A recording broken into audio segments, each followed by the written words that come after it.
Share করছি। প্রথমে চলে এসেছিল পাতা, গ্লাস, টিস্যু আর একটা হজমলা। তারপর চলে আসলো লেবু, তারপর চলে আসলো স্যালাড, তারপর চলে আসলো গরম গরম বেগুনি, তারপর চলে আসলো ভাত, চিপস আর ডাল। আর বিয়েবাড়ি সব থেকে আমার খেতে ভালো লাগে ডাল দিয়ে, লেবু দিয়ে আর চিপস দিয়ে। এটা পুরোটাই একদম অমৃত খেতে লাগে। আমার তো খুবই ভালো লাগে। কার কার ভালো লাগে অবশ্যই কমেন্ট করে জানাবে।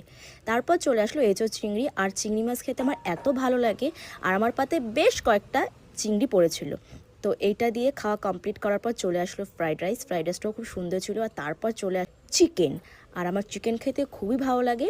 তো চিকেন দিয়ে ফ্রাইড রাইস দিয়ে চিকেন খেয়েছি। তারপরে চলে আসলো চাটনি, পাঁপড়। আর চাটনি পাঁপড় খেতেও আমার খুব ভালো লাগে, আর খুব ফেভারিট। তারপর চলে আসলো লট চমচম। আর এই মিষ্টির মধ্যে আমি এই লট চমচমটাই বেশি খেতে ভালোবাসি, তো এটা আমি নিয়ে নিয়েছিলাম। তারপর চলে আসলো আইসক্রিম। ভিডিওটি ভালো লাগলে অবশ্যই লাইক, কমেন্ট